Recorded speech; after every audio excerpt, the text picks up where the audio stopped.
اور وہ آئیڈیا جب کالونی کی بہتری کے لیے استعمال کیا جائے گا تو میرے خیال میں تب شاید بہتری والی بات آتی ہے. بخیر شہد کی مکھیوں کی طرح سارے پاگلوں کی طرح اپنی رانیوں کو خوش کرنے کے چکر میں لگے ہوئے ہیں, تو معاملات جو ہیں وہ آگے پتہ نہیں بڑھتے نظر آ رہے ہیں یا نہیں نظر آ رہے. لیکن میں نے آپ کو کہا کہ بظاہر ایسا ہوتا فیل ہو ضرور رہا ہے. سرکار کسی کی بھی بنے, وہ کوئی رائٹ والی پارٹی بنے, لیفٹ والی پارٹی بنے, اس چیز سے قطع نظر میرے خیال میں ہمیں یہ بات ہمیشہ یاد رکھنی چاہیے کہ وہ ایک کیا نام ہے ان کا, بینجامن فرینکلن صاحب ہیں جو فاؤنڈنگ فادر جسے کہتے ہیں امریکن اکانومی کا بھی اور پورے امریکہ کا بھی. ان صاحب کا یہ کہنا تھا کہ death and taxes they are inevitable. یہ ہوں گے تو بات چلے گی. اب یہ اس کو ذرا تھوڑا سمجھیں کہ death and taxes are inevitable کیسے, کہ آپ کوئی بھی الیکشن کرائیے, ہو گیا, اس کے بعد سرکار بن گئی. سرکار جب بنے گی تو سرکار نے آپ سے ٹیکس لیں گے, وہی ٹیکس آپ سرکار کو ادا کریں گے تو آپ کے لیے سازگار ماحول بنے گا, کالونیز بنے گی, ان کالونیز میں تحفظات, سیکیورٹی اور اس کا انتظام ہوگا.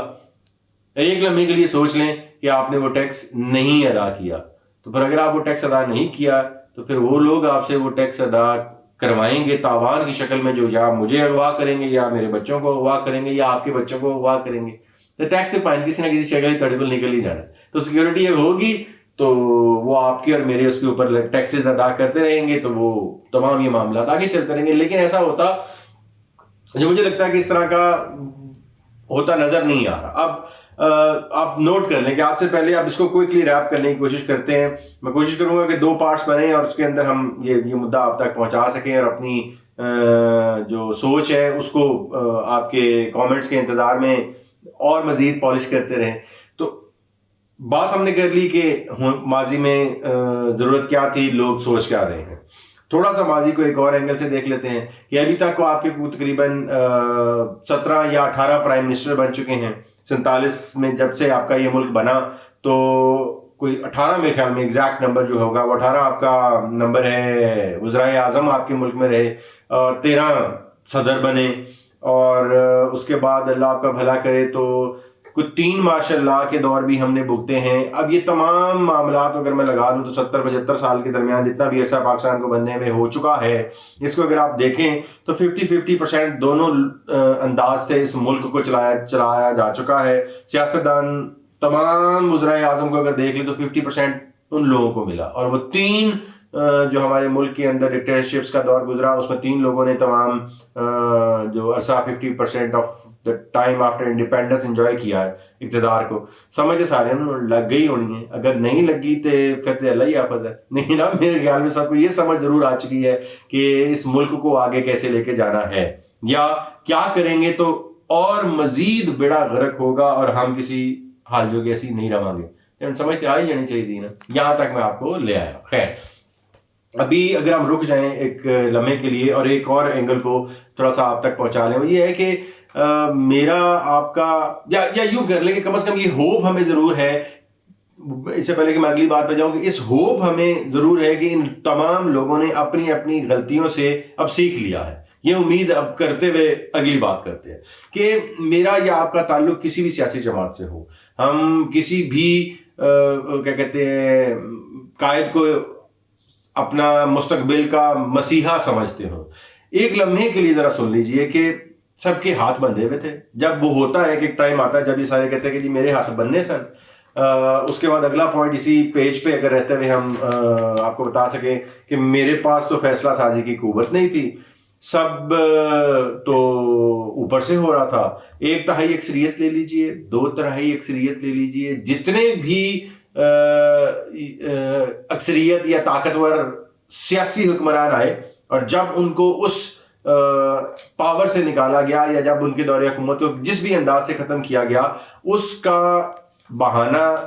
نکلنے کے بعد مجھے کیوں نکالا سے لے کے میرے کو تو اکثریت نہیں سی, فیصلہ کوئی اور کرنا سی, گالیاں کھانے کے لیے صرف اور صرف موجود ہیں یہ صاحبان بعد میں. اب مجھے جو لگتا ہے کہ اب ہمیں جو اس میں نے آپ کو کہا ایکسپیکٹیشنز جو ہیں, یہاں سے ہم بات آگے لے جاتے ہیں کہ ہمیں اس بات کی ایکسپیکٹیشنز رکھنے کی ضرورت ہے کہ جو بھی اقتدار میں آئے وہ امپاورڈ ہو, وہ قابل جسے کہتے ہیں نا فیصلہ سازی کرنے کے قابل ہو، اس کے اندر اتنی قوت موجود ہو جو اگلی سطح پہ جاتے ہوئے ہمیں یہ سمجھ آ جائے گی کہ اب اس کو یہ بہانہ استعمال کرنے کی اجازت نہیں ہوگی کہ میرے کو جی کوئی پاور نہیں سیتے. اگر دونوں سائڈوں کی چیزیں کہ ویسے ایک اینگل جس پہ آج کا پارٹ میں نے ختم کرنا چاہ رہا ہوں وہ یہ ہے کہ ذرا پی ٹی آئی کو اور نون لیگ کو اور کسی کو بھی یہ سوچ لیں کہ ان کو نکالا کس نے، اس کو جس بھی اینگل سے نکالا گیا وہ نکالا تو کسی ایک ڈائریکشنز کی وجہ سے تھا، اور وہ کسی ایک آدمی کی ڈائریکشن تھی، وہ جنرل باجوہ صاحب تھے جن کی ڈائریکشن جس کی وجہ سے ان سب کو نکالا گیا تھا. تو بھائی دونوں کو تو یہ سوچ لینا چاہیے کہ کڈن سانو ایک ہی ہے نا. So why not to sit down یا سیٹ بیک اور ایک لمحے کے لیے سوچ لیں کہ کیا ہونا ہے. وہ بات جو آج کا پارٹ جس پہ ختم ہوگا وہ یہ ہے کہ لاہور، کراچی، اسلام آباد کسی بھی جگہ کا اگر میئر بنتا ہے نا سر، تو وہ میئر بنتا ہے صرف گالیاں کھانے کے لیے، وہ کبھی ترقی اور وہ کرنے کے لیے نہیں بنتا. بیکاز 30 یا کراچی کا اگر میں لے لوں تو صرف 30-35% حصہ ہوگا جس میں عوامی نمائندے کام کرنے کے لیے منتخب ہوتے ہیں اور پھر ان کی جگہ انہی کے اینگل پہ میئر منتخب ہو جاتا ہے. تو باقی سارا علاقہ تو وہ جو الف بے پے والے علاقے ہیں وہ الگ ہیں، اور جو A B C D H A اور یہ سارے علاقے الگ ہیں. تو جب کبھی بھی مسئلہ خراب ہوتا ہے وہاں پہ خراب ہوتا ہے. عوامی علاقوں کے اندر یہ والے معاملات جو پریشان کن معاملات ہوتے ہیں جسے گالیاں کھانے کے لیے میں نے آپ کو کہا کہ صرف میئر بنتے ہیں، تو وہ اب دیکھ لیں کہ ہم نے آنے والے دنوں میں فیصلہ کیا کرنا ہے. الیکشن کس انداز سے ہو، جب سیلاب آتا ہے، جب بجلی نہیں آتی، جب لوڈ شیڈنگ ہوتی ہے، جب گیس نہیں آتی ہے، تو گالیاں کھانے کے لیے صرف اور صرف سیاستدان موجود ہیں. سیاستدان کو سوچنا ہوگا کہ سارا وزن کیا اب انہوں نے سہنا ہے، ہمیں کیا سوچنا ہے، یہ اگلے پارٹ میں ڈسکس کرتے ہیں. جب تک اپنا اور اپنے ارد گرد رہنے والے لوگوں کا بہترین طریقے سے خیال رکھیں.